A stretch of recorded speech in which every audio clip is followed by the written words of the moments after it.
Menebar dakwah, meraih surga.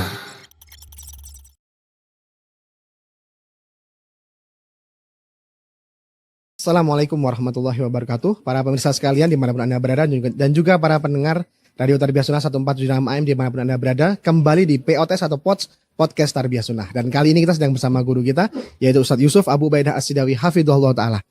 Pripun Ustadz, kabar hari ini Ustadz? Alhamdulillah. Insyaallah Ustadz. Ini hujan udah makin sering Ustadz kok di Bandung Ustadz ya? Alhamdulillah Ustadz ya. Kemarin aja 3 kali hujan. Betul, deras ya? kemarin deras sekali. Masya Allah, Alhamdulillah Ustadz. Alhamdulillah, sudah seger lagi Bandung. Seger lagi Ustadz, udah kembali ke Bandung seperti asalnya Ustadz ya? Siap. Masya Allah, Alhamdulillah. Jadi Ustadz ke Bandung ini udah merasakan Bandung yang sejati Ustadz. Ya. Masya Allah. Baik Ustadz, ini kita juga sekarang berada di lingkungan yang memang ini mungkin nanti kok para pemirsa juga para mendengar kan dengerin backsound para remaja gitu ya. Nah itu memang kita di lingkungan, dan yang mau kita bahas juga remaja Ustadz. Kasus yang banyak terjadi pada remaja, kasus bullying atau perundungan. Nah itu Ustadz, yang mana di angka dari UNICEF Ustadz, yang riset di kita itu angka perundungan atau bullying di Indonesia mencapai angka 41% Ustadz. Dan lebih tinggi lagi jadi bullying terjadi online maupun offline Ustadz. Di dunia nyata maupun di dunia maya Ustadz. Dan yang paling banyak juga ternyata di dunia maya Ustadz. Jadi orang akhirnya kalau sekarang dirujak Ustadz di dunia maya gitu Ustadz, seperti itu. Baik Ustadz. Dan ini banyak terjadinya kasusnya di remaja-remaja Ustadz. Dan paling terakhir mungkin kita sama-sama tahu Ustadz, di Cilacap itu kemarin sempat menimbulkan trauma yang mendalam, dan juga bukan hanya trauma psikis Ustadz, tapi juga luka fisik yang juga parah di korbannya Ustadz. Naudzubillah Ustadz, seperti itu Ustadz. Mungkin Ustadz bisa disampaikan Ustadz dari sisi agama Islam. Kan mungkin beberapa konteks juga bully itu kayak jadi seorang mungkin bermula dari bercanda gitu, akhirnya ngebully, atau mungkin bermula dari ya faktor-faktor yang tidak pokok, tapi akhirnya jadi membuat orang tuh naik darah emosi karena mungkin masih muda tadi, masih remaja, sehingga ngebullying baik fisik maupun psikis Ustadz. Ustadz, mungkin hukum bullying sendiri dari Islam itu gimana Ustadz? Ya, alhamdulillah, wassalatu wassalamu ala rasulillah. Ya, memang bullying ini banyak terjadi di kalangan anak-anak muda, bahkan anak-anak yang pelajar sekolah. Pelajar ya, SMP yang di Cilacap Ustadz. Bahkan kadang terjadi juga, kita harus akui juga di dunia pesantren juga kadang dunia terjadi. Pesantren ya Ustadz, ya betul. Ya, oleh karenanya sangat penting pembahasan tentang ini sebagai referensi bagi kita semuanya, terutama kita sebagai orang tua, terutama kita sebagai guru, pendidik yang sangat penting, karena ini dilema, tantangan bagi kita semuanya, PR bagi kita semuanya, yang tentu menginginkan generasi milenial kita ini, generasi remaja kita menuju generasi yang soleh, ya, generasi yang bertakwa kepada Allah Subhanahu wa taala, berkarakter yang mulia. Kalau kita buka lembaran-lembaran kitab suci Al-Quran dan ajaran-ajaran agama Islam, tentu bullying ini ya adalah sesuatu yang bertentangan dengan prinsip-prinsip agama Islam itu sendiri. Kenapa? Karena bullying itu kan istilahnya sebuah tindakan yang kekerasan, ancaman, intimidasi, betul, ya, dan itu bisa dipetakan dalam 3 jenis. Ada bullying yang sifatnya fisik, fisik betul. Ya, fisik. Nah ini yang ya, tadi misalkan mukulin, rame-rame, nendang saat gitu ya, seperti itu. Nah ini tentu suatu kezaliman, dan dalam Islam kezaliman adalah suatu hal yang jelas diharamkan. Sebagaimana dalam hadis qudsi Allah Subhanahu wa taala mengatakan, ya ibadi inni haramtu dzulma ala nafsi wa ja'altuhu bainakum muharraman fala tadzalam. Wahai hambaku, sesungguhnya aku telah mengharamkan pada diriku kezaliman. Maka jangan ada di antara kalian yang saling berbuat zalim di antara kalian. Nah ini kalau sampai fisik ya, mungkin dengan ditonjoki, ditendangi. Ada yang nampar kok perempuan saat itu seperti itu. Yang kedua adalah bullying secara verbal. Ini juga banyak, termasuk tadi yang sampean bilang tadi di online ya, yaitu mengejek, mencemooh, merujak.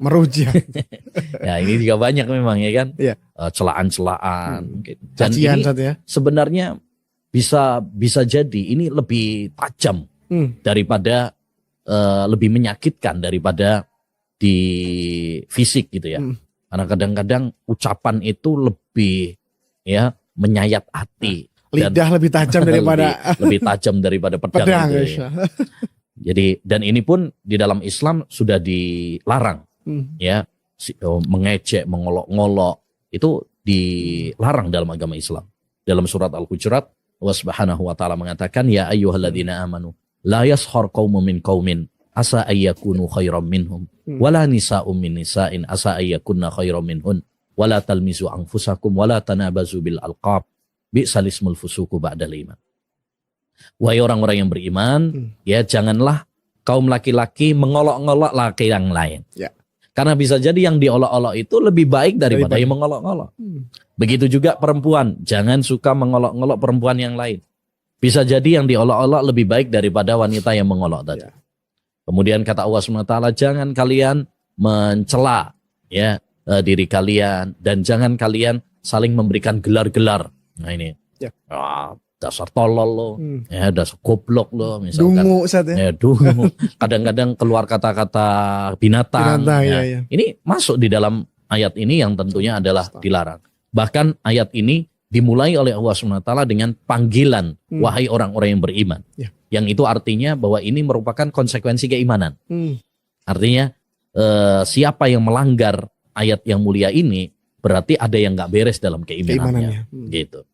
Kemudian yang ketiga, bully itu kan ada bully secara psikis, ya mungkin nggak secara fisik, mungkin tidak secara lisan atau tulisan, tapi ya dengan kedipan mata, dengan isyarat tangan itu sudah menunjukkan. Ya itu juga termasuk bully yang istilahnya menyakiti perasaan orang lain, walaupun tidak secara fisik, tidak secara lisan, itu juga nggak boleh. Makanya dalam sebuah hadis Rasulullah mengatakan, idza kuntum salasatan, kalau kalian bertiga, fala yatanajasna diduna salasa. Nggak boleh yang dua itu berbisik-bisik ninggalkan yang ketiga. Iya. Misalkan nih kita bertiga, nggak boleh kita ngobrol berdua bisik-bisik, apalagi sambil ngelirik yang itu. Satunya, itu nggak boleh. Kenapa? Kata Nabi, fa inna dzalika yuhzinuhu. Iya. Karena yang demikian itu bisa membuat saudara kita ini sedih. Sedih, sakit. Ya. Segala sesuatu yang membuat saudara kita tersakiti hatinya, ya, tersinggung perasaannya, itu nggak boleh. Ya. Subhanallah. Islam itu sampai segitunya gitu. Segala hal yang bisa menyakiti perasaan saudara kita itu ditutup rapat-rapat dalam Islam. Ya, dalam ayat juga dalam surat Al-Humazah Allah mengatakan wailul likulli humazatil lumazah. Celaka orang-orang yang mencela dengan fisiknya, dengan lisannya atau dengan isyaratnya. Lumazah itu mungkin dengan ketiban mata atau tatapan yang sinis gitu ya. Itu sudah masuk. Allah. Ya, Masya Allah. Jadi intinya bullying ini adalah sesuatu yang terlarang di dalam agama Islam. Baik secara fisik, secara verbal, secara psikis, ya itu adalah tidak diperkenankan. Ya kenapa? Karena ini dampaknya berat sekali. Bekasnya itu menyakiti perasaan saudara kita itu, subhanallah, membuat dia tersakiti, ini terdolimi, itu nggak boleh. Ya kita aja nggak mau tersakiti hati kita. Iya betul. Maka jangan menyakiti saudara kita juga. Idza kana baituka minaz zujajati fala tarmi baitan nasi bil hijarah. Kata orang Arab, kalau rumahmu dari kaca, maka jangan melempar rumah orang lain dengan batu. Ya, begitu juga kita, sebagaimana kita nggak mau disakiti orang lain, maka jangan menyakiti. Ya. Salah satu hikmah yang disebutkan oleh para ulama, kenapa sih Allah Subhanahu Wa Taala menciptakan binatang-binatang yang sifatnya menyakitkan? Ada ular, ada kalajengking, ada mungkin tikus yang sukanya ganggu, ya mungkin ada kita, landak saat kita jengkel biasanya kalau itu ada di rumah. Itu salah satu hikmahnya. Kan Allah nggak mungkin menciptakan makhluk-makhluk atau hewan-hewan tersebut tanpa hikmah. Itu kan nggak mungkin. Salah satu hikmah yang disebutkan oleh para ulama supaya apa? Supaya itu menjadi pelajaran bagi kita. Kalau kita nggak mau diganggu sama ular, nggak mau digigit sama ular, tikus, ya, kalajengking dan sebagainya, begitu juga janganlah kamu mengganggu orang lain, menyakiti orang lain. Ya, kenapa? Karena ini efeknya sangat berat, ya, menjadikan orang yang dibully tersebut tersakiti hatinya. Bisa jadi nanti dia berdoa kepada Allah SWT, doanya orang yang terdolimi mustajab. Ya, doa zolimi, Ustaz. Yang kedua, itu bisa menjadikan trauma bagi dia. Ya, mungkin tadi kasus mana di Cilacap tadi, itu yang dikebukin, yang sama ini. Dikeroyok, Ustaz ya. Mungkin fisik dia masuk rumah sakit, mungkin akhirnya jadi trauma. Ya, kemudian yang berbahaya juga membuat anak tersebut punya dendam. Mendalam, Ustaz. Dendam sama teman-temannya. Ya. Nah, itu berbahaya. Betul. Betapa banyak orang yang pertamanya dibully, akhirnya punya dendam kesumat. Ditambah lagi ajaran-ajaran TV gitu ya. Ajaran TV. TV, film, gitu ya. Pembalasan, nah, misalkan. Lebih kejam daripada. Artinya mengajarkan supaya balas dendam. Nah, itu berbahaya juga. Betul, Ustaz. Jadi artinya Islam ini Masya Allah agama yang sangat indah ya. Jadi stop bullying. Ya, dan itu terlarang dalam agama Islam. Kita patut bangga sebagai seorang muslim memiliki aturan-aturan yang sangat jelas. Nah, tinggal kitanya mau mempelajari dan mau mengamalkan apa enggak. Iya, gitu. betul Ustaz. Baik Ustaz, syukron atas jawabannya Ustaz. Mungkin juga kita sebagai orang tua Ustaz, mungkin kok yang mendengarkan ini ada atau menyaksikan ini ada anak-anak juga gitu Ustaz ya. Kira-kira faktor-faktor apa aja Ustaz yang membuat bullying itu bisa terjadi atau perundungan tadi bisa terjadi Ustaz? Dan mungkin bagaimana kita nanti mungkin masuk kepada pencegahannya gitu Ustaz, lebih kurang Ustaz. Mungkin sekarang faktor-faktornya Ustaz yang mungkin dari mungkin sejarah atau mungkin dari Islam memberitahukan ini bullying itu bisa terjadi karena ini Ustaz. Oh iya. Tapi saya minum dulu ya. Fadlan Ustaz. Anda juga mau minum Ustaz. Biar seger. Seger Ustaz. Aduh. Ini soalnya menggoda ini.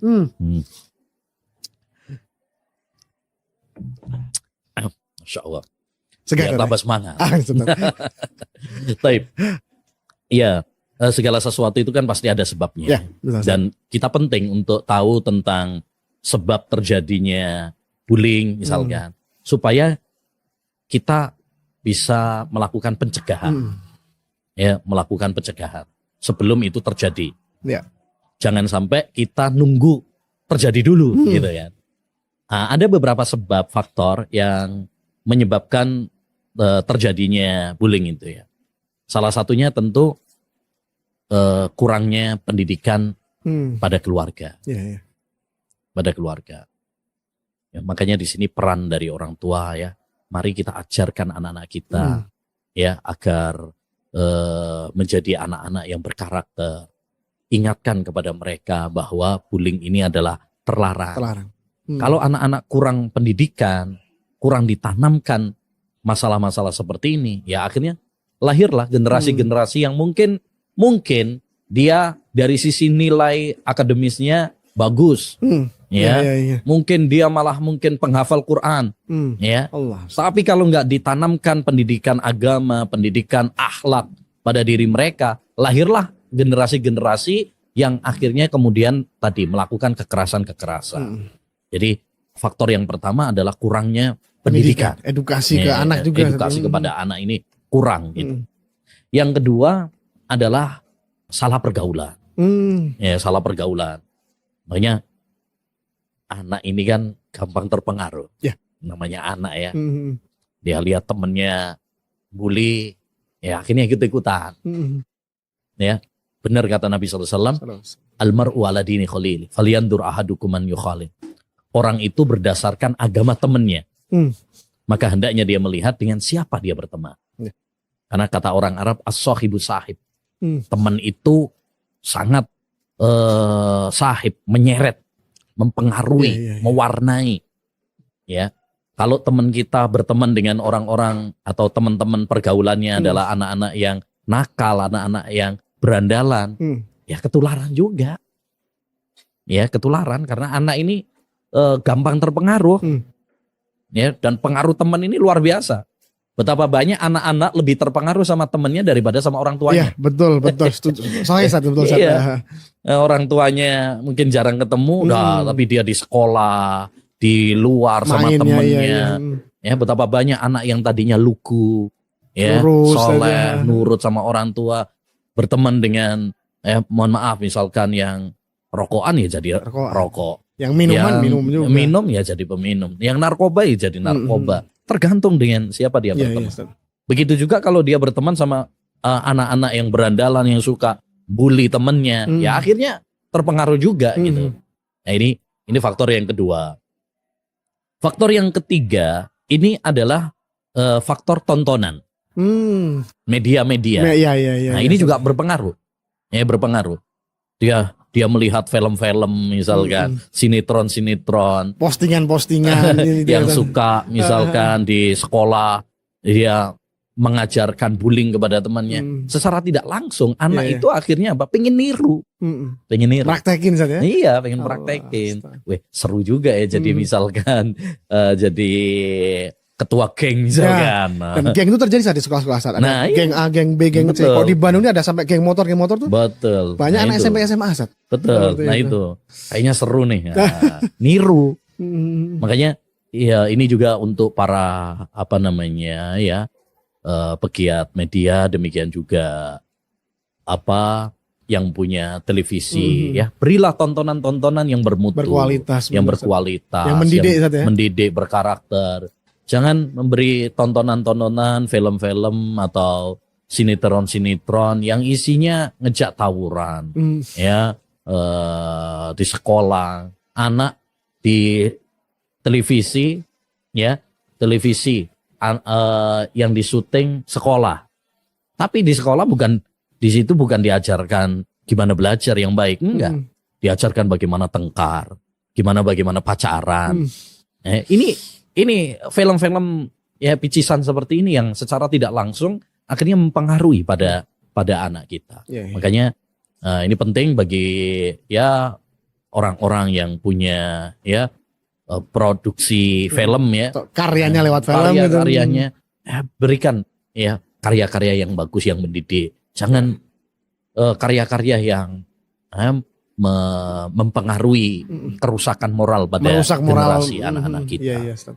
Kemudian juga diantara ini juga tentu adalah pergaulan di sekolah dan pergaulan di lingkungan ya. Ya. Ya, banyak anak itu di sekolah bukan tambah karena ketemu dengan teman-teman yang salah juga mungkin ya. Kemudian di sekolah juga kurang mendapatkan pendidikan agama, hanya pendidikan umum saja. Akhirnya banyak anak itu melakukan bully di sekolah malah. Iya, iya. Malah di sekolah. Kasusnya begitu Ustaz memang. Iya.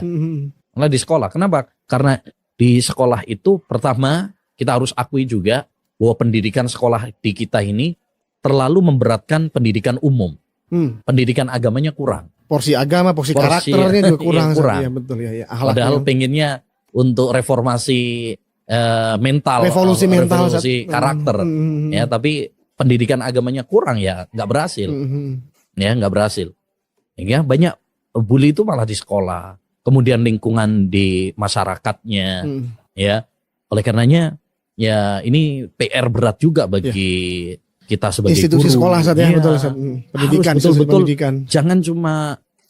Jangan cuma menjadikan anak kita ini bagaimana nanti ijazahnya nilainya sekian, rapotnya sekian, nama sekolahnya Betul. ya, Harum Ustaz ya. harum ya sebagai juara ini, juara umum, juara harapan. Bukan itu yang paling penting. Tapi yang paling penting bagaimana kita betul-betul menanamkan pendidikan anak ini, mencetak generasi-generasi yang berakhlak mulia, yang beragama, berkarakter, yang beradab Ustaz ya.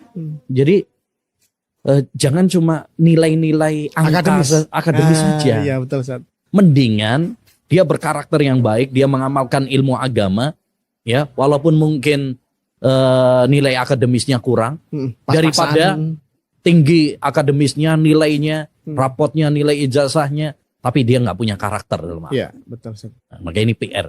Makanya tugas seorang guru pendidik itu dua, taklim, tarbiyah. Taklim tarbiyah.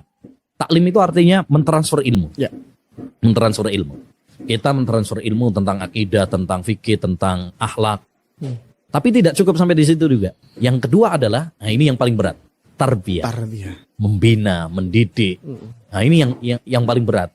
Banyak kan guru itu cuma yang penting saya sudah ngajar, selesai, ya sudah. Ya, di luar daripada itu bukan tanggung jawab saya. Itu keliru.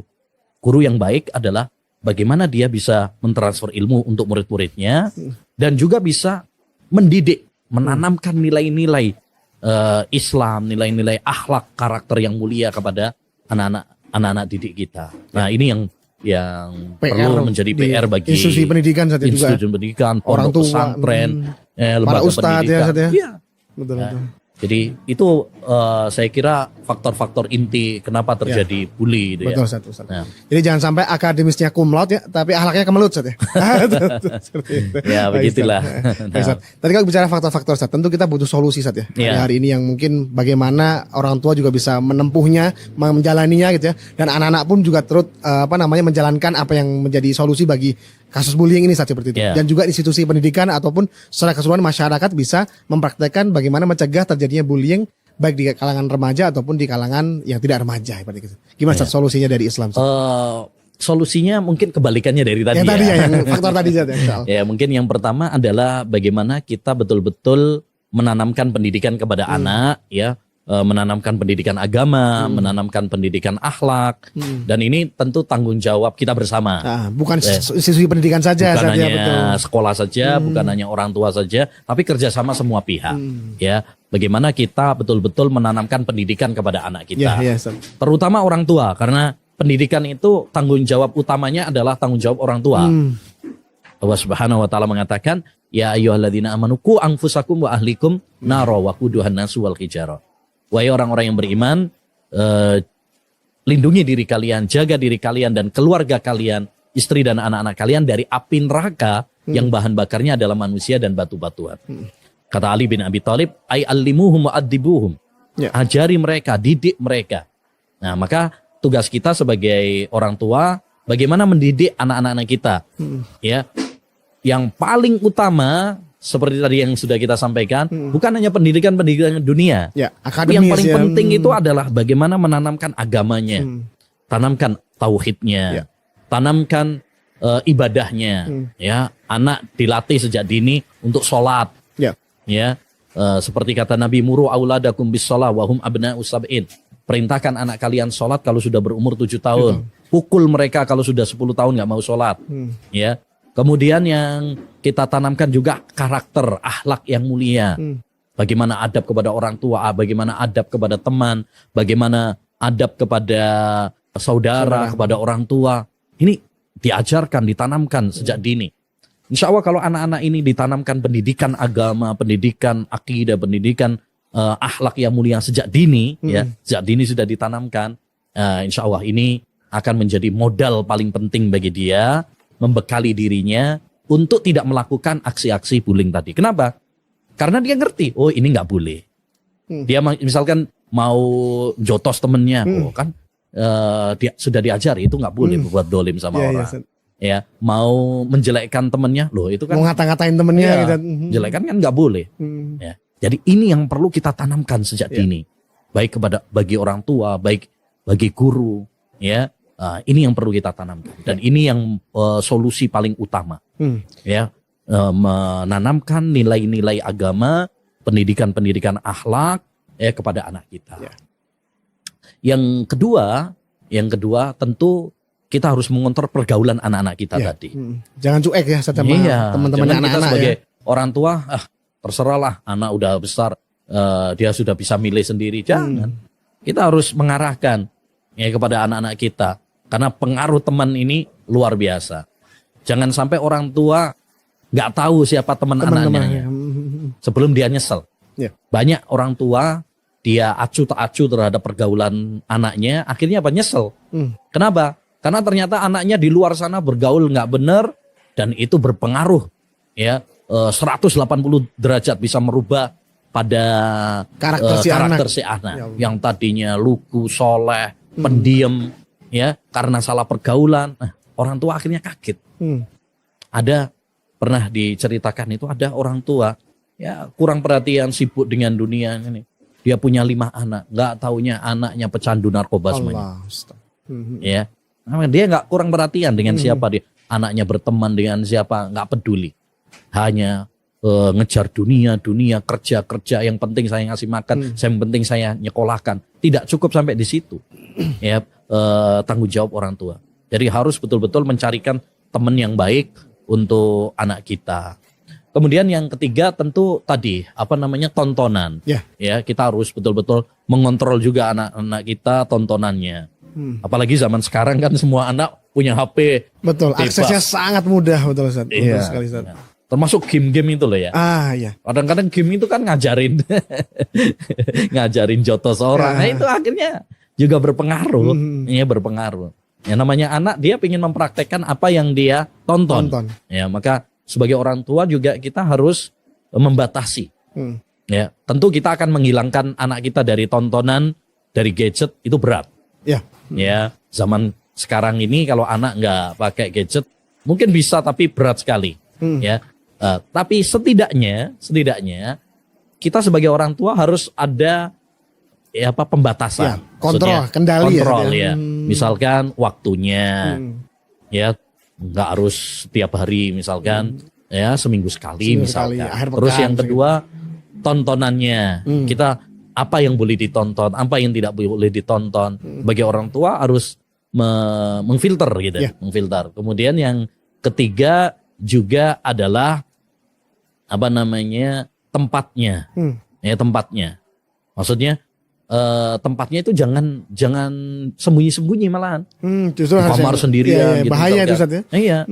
Karena kita nggak tahu dia mungkin nonton yang macam-macam, kita nggak tahu. Mending misalkan bareng sama saudara-saudaranya yang lain. Itu lebih mudah terkontrolnya. Ya, atau misalkan orang tua bisa akses apa saja yang dia. Ada fitur itu Ustaz. Fitur itu kan ada ya. Ada Ustaz. Nah, itu jadi artinya ada kontrol dari orang tua tentang tontonan-tontonan anak kita. Nah, dengan demikian kita ya bisa tetap ya melakukan bimbingan, kontrol kepada apa yang ditonton oleh anak-anak kita. Kemudian ya mungkin yang terakhir ya, yang paling penting banyak doa.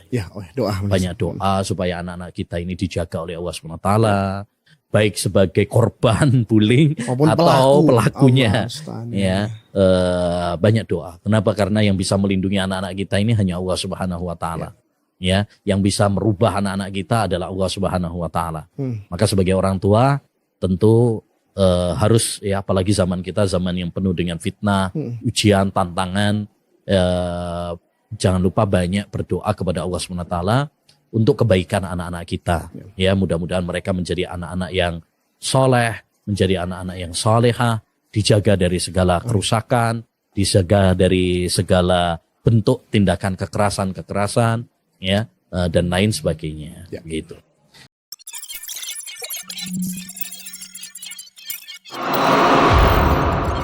Menebar dakwah, meraih surga.